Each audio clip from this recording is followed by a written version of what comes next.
သူများတွေကတော့ຫນွေရသည်မှာပူလို့ဆိုပြီးကတွင်းပြက်လို့ဆိုပြီးမစားနိုင်ကျွန်တော်ကတော့ထမင်းတအိုးလုံးကုန်ပါဆိုလို့ကိုမနေထိန်နေရတီမီဝီထိန်ဆိုလဲကြည့်အောင်လေပူခြင်းတလားပူစားဖို့ကတော့အဓိကဆိုပြီးတော့ဒီမှာ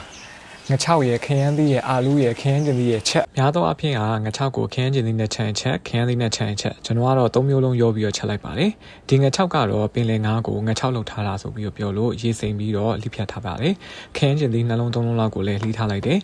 ခရမ်းသီးတလုံးလောက်ကိုလည်းလှီးထားလိုက်တယ်ပြီးရင်အာလူးကိုလည်းအခွန်နှွားလှီးထားမယ်ပေါ့အိုးထဲမှာစီထည့်ပြီးတော့ကြက်သွန်အဖြူနေစနွေငြုပ်သီးအစိမ့်မှုထည့်ပြီးစီတက်ခရမ်းကျင်သီးပါထည့်ပြီးတော့စီတက်ပြီးရင်အရသာအတွက်ငါးငပြားရည်နည်းနည်းထည့်ငချောက်ထည့်ခဏလေးမှွေပြီးတော့အာလူးထည့်ပြီးရင်အားလုံးနှူးသွားအောင်လို့ရေထည့်ပြီးတော့ခဏလေးတည်ထားလိုက်မယ်အာလူးလေးမနုတနုဖြစ်လာရင်တော့ခရမ်းသီးထည့်ပြီးတော့ခရမ်းသီးနှူးသွားအောင်လို့ပြန်ပြီးတော့တည်ထားပေးလိုက်ပါမယ်အရသာအတွက်လိုစလိုလိုက်ပြီးရင်တော့ခြေကန်ဒီမှာမှကျွန်တော်ကနည်းနည်းများများလေးအုပ်လိုက်တာပါပဲဒီဟင်းကတော့နှွေးနေဘူးမှာကျွန်တော်တို့လိုငပိငချောက်ကြိုက်တဲ့သူတွေအတွက်အရန်စားမိန်တဲ့ဟင်းလေးတစ်ခွက်ဖြစ်ပါတယ်လူလည်းစားနေစရာမလိုတော့ဘူးပေါ့ကိုကြိုက်တာကိုခတ်စားလိုက်ရုံပါပဲခင်ဗျာဝယ်ရိုးလေးကိုဘူးသီးလေးနဲ့ဟင်းအရေးကြလေးချက်ဝယ်ရိုးနဲ့ဘူးသီးကိုတော့အခုလိုလေးနူးအင်းနေအောင်ချက်ထားလိုက်တယ်ဘူးသီးတစ်စိမ့်လောက်ကိုလည်းအခွန်နွားပြီးတော့အတုံးကြီးကြီးလေးတွေလိဖြတ်ထားလိုက်တယ်ဒါကဝက်ကြောရိုးနဲ့ဝက်နံရိုးတစ်မြောင်းလောက်ကိုကျွန်တော်ကတော့ခုတ်တစ်ဆေးကြောလိုက်တယ်ကျွတ်တုံအဖြူနေချင်းကိုလည်းလှီးထားလိုက်တယ်ပေါ့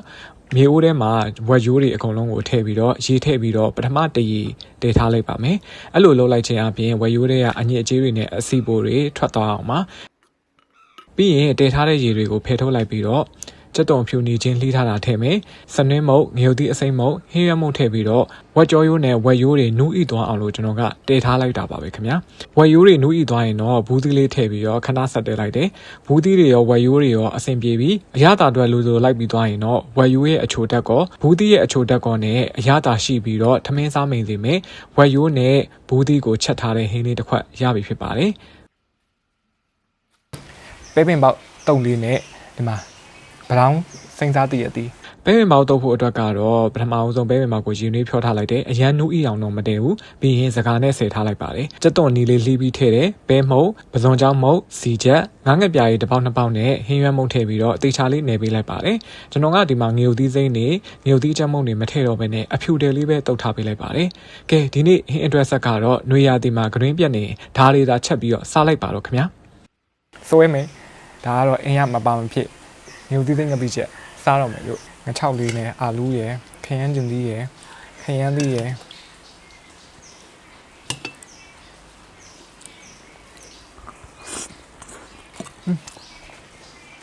မင်းရောကောင်းပါလား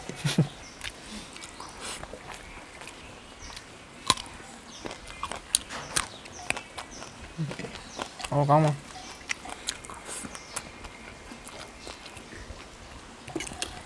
ငါချောက်ကိုခရမ်းသီးနဲ့ချက်ခရမ်းကျင်သီးနဲ့ချက်အာလူးနဲ့ချက်ဘူးလိုလေးချက်စားကြည့်တအိုးလေးနဲ့ကိုကြိုက်တာကိုနှိုက်စားရုံပဲပေါ့ဟ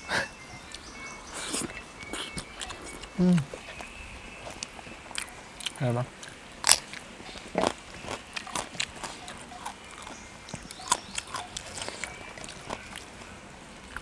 ဒီဟင်းတအိုးနဲ့ထမင်းတစ်ပကံပြောင်းတော့မှာနာမည်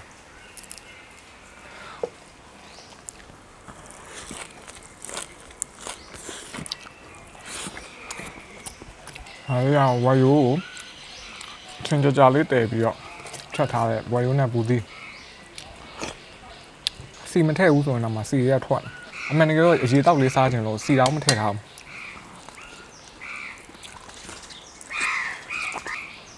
ချိုးနေရောမှာငငယ်မေးအဲ့မောင်တော့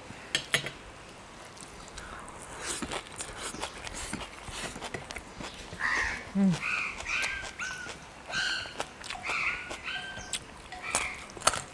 နေ့ကောင်ကလိုက်ဖက်နေအောင်ဝါယိုနူးအင်းအောင်တဲဟာဝါယိုအချင်းကြာပြုတ်ထားတော့လေချိုးဘူးသီးလေးထဲတော့လေချိုးငါချောက်အာလူးခရမ်းလေးဟင်းလေးကလည်းကောင်း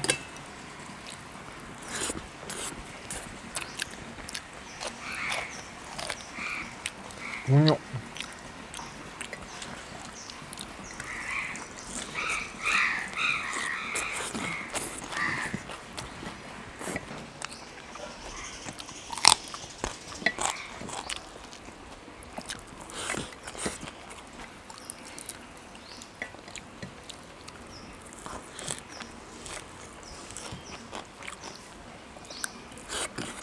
ဖိုက်ကိုတင်းကောင်းသွားပဲ။ຫນွေနေပူလို့ဂရင်းပြက်နေလို့ရှိရင်အခုလိုဟင်းအတွက်ဆက်လေးချက်စားကြည့်။လုံးဝထိမိပြီးထမင်းစားမိမှသိကြပါလေ။ထမင်းအိုးတောင်ပြောင်သွားပြီ။